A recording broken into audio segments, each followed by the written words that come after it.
Okay. Um,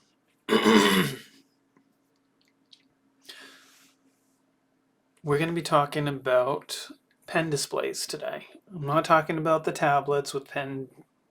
I'm talking about the stylus, like the Wacom, the X Pen, Julian, iPad, and even the Samsung Pen, S Pen.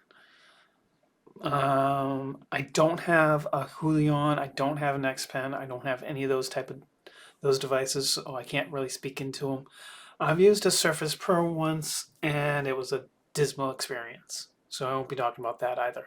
Okay, with that, let's get into it. We're going to start with the PC.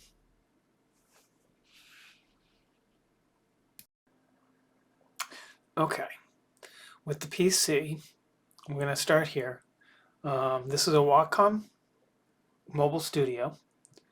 The thing about this is it's heavy, it's not very portable, and it takes a little bit to get running. And it really doesn't sit well on a lap, and the battery life sucks. But the pen experience is amazing. You got that matte finish with that gives you some friction, just enough that it feels quite nice. And the pressure sensitivity, because it is a Wacom, is actually amazing. And it has fantastic palm rejection. So that is what I can say about these machines as far as those go. And on top of that, I have had my fair of issues with it. And I've had periodic times where the USB stopped working. And I've had noise irritation, I guess you could call it. Because although this one is still fairly loud compared to the last generation. Touch controls are great. Excuse me. Okay. So what I'm doing here, I'm using Autodesk Sketchbook, and the reason why I'm using this application is because it's consistent through all three platforms. This way we have a consistent view of what we're looking at. I will actually be using the same starter file, but restarting every time. All right, as you can see on my tracing, it's smooth. I've got that hover feature along with an locate where I can see where my pen is on the screen. Yes, that little cross here, I can see that on the Wacom itself. Okay. Without me really having to adjust the brush, you can see when I press harder how quickly and easily I can actually adjust my pressure. The neat thing about this is this particular pen, well, I'm going to keep calling them pens, so deal. I know they're called stylus, whatever. Anyways, this particular one has 3 buttons outside of the nib itself. It has an eraser and then a rocker. It is created to be held in a certain way, and with that, it is actually a really nice and comfortable stylus to use. Okay, I think with that said, I'm going to move on to the iPad now.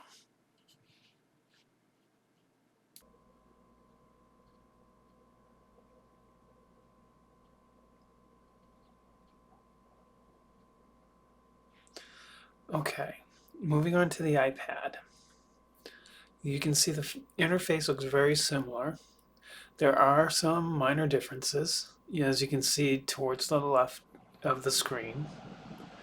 Your controls are a little different there, but overall, you still have essentially the same functionality within the little pen in this little circular thing.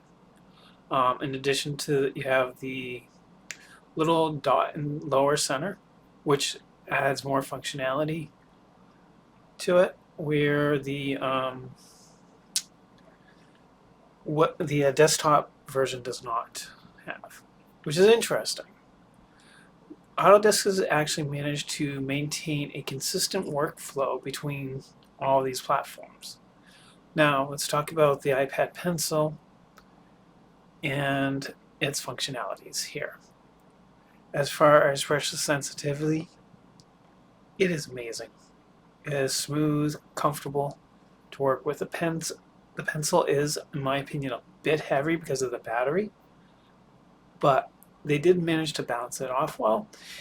And without the fact that I have any physical buttons, but I do have a little touch area where I can double tap and whatnot, I may lose some of that functionality that the Wacom has.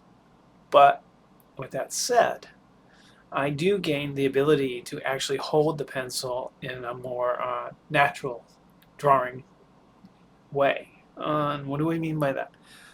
The standard way people write isn't always a natural way for when you're drawing and you're like laying down shadow or a lot of color. A lot of times I like to hold back away from the tip, and this pencil actually allows me to do that, and it's quite nice to be able to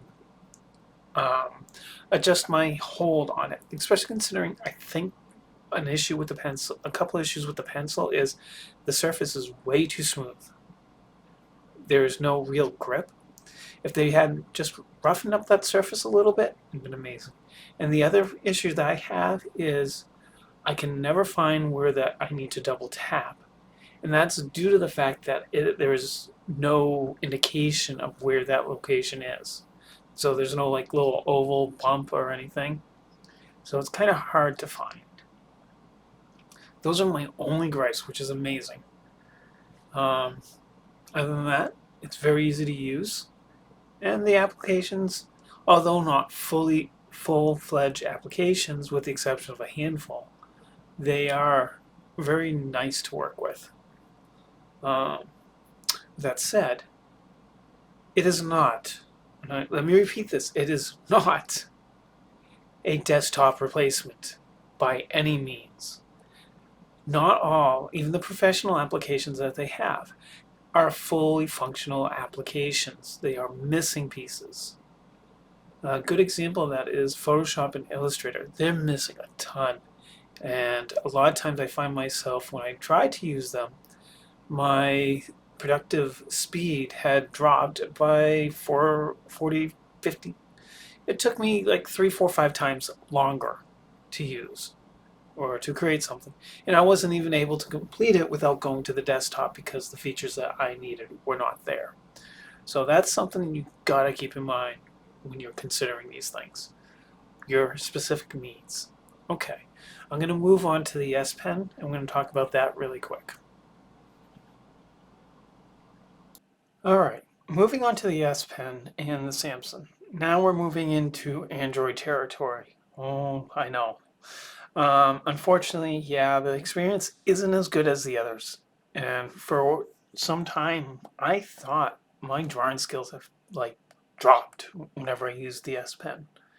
Because a lot of times when I am using it, I'm out and about, roaming around, whether, I don't know, doing something. I'm never at home where I have access to better devices. Um, that's the strength of the S Pen is the fact that you have it on you. That's why I keep buying a Samsung that supports it. I have tried a couple other note style uh, phones for the fun of it, and I still come back saying this one's the best. The thing is that you're not. There is some challenges with it though. Whether it's the nib or the glass, I'm not sure. I'm leaning towards the nib. I get a lot of wobbly lines when I use it compared to say the Wacom or even the iPad. So I think there's an underlying issue with the device as far the devices as that far as that goes. It's inherent with each generation.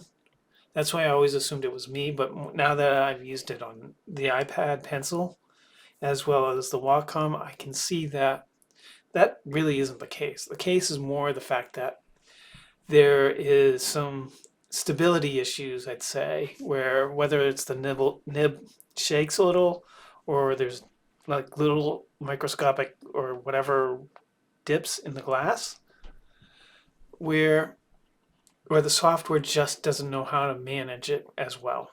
I don't know what the reason is, and I'm not going to venture.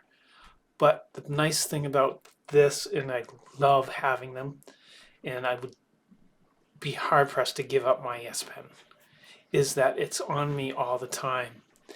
That's the strength of this device. It's on me all the time, although the apps aren't really there. The power's there, the apps aren't there, unfortunately. I would love some of these developers like um, Adobe or even Procreate guys to come along and actually make an app that would work for this device. Like Photoshop. I think Photoshop would probably handle fine on the newest phones. Not an issue, I don't think. Or even Illustrator. Okay, yeah, there will be limitations, but you got to work around them. You can't have thousands of layers. Fine. I don't need thousands of layers. I've been using these programs on the PC for a long time where I know my limitations of layers support, and I've never touched it. So, yeah, again, the S Pen, it's not the greatest, but it's got some neat functionality. And in addition to that, it's on you all the time because it's on with your phone. Unless you have their tablet, obviously, and that's a little different of a story. Okay, let's wrap this up. I think you've heard me mumble long enough. Let's wrap this up. Let's talk about as what we've seen so far. We've seen that they all work in a very consistent manner. They all have very many similarities. Their pressure sensitivities are pretty close to the same, as well as most of them have tilt features. Now, you're going to get a very different experience with each individual device, though. And my advice to you, if you've made it this far, is that you need to figure out what device works well for your needs. Not all devices are equal, as they say. And having extra technology because you got the wrong thing is kind of a waste of money, energy, and effort. So, in conclusion, these are the questions that you need to answer. What's my budget? What do I need it for? And does it fit that need? If it fits all those questions, you're probably going to have a great time with the device. And this, just so you know, this actually goes for any technology that you're buying, whether it's a phone, a camera, a radio. I know, who buys radios? Anyways, or even buying like a car. You gotta answer some certain questions. What's your needs are, first and foremost, and what's your budget? All right, with that, like I said before, the iPad is not the solution to everything, and it's not the all end-to-end devices. These devices exist for a reason, and they need to be able to, the ones that you buy need to fit what your needs and budget are. All right, with that, I'll catch you in the next one, guys. Have a good one. Bye.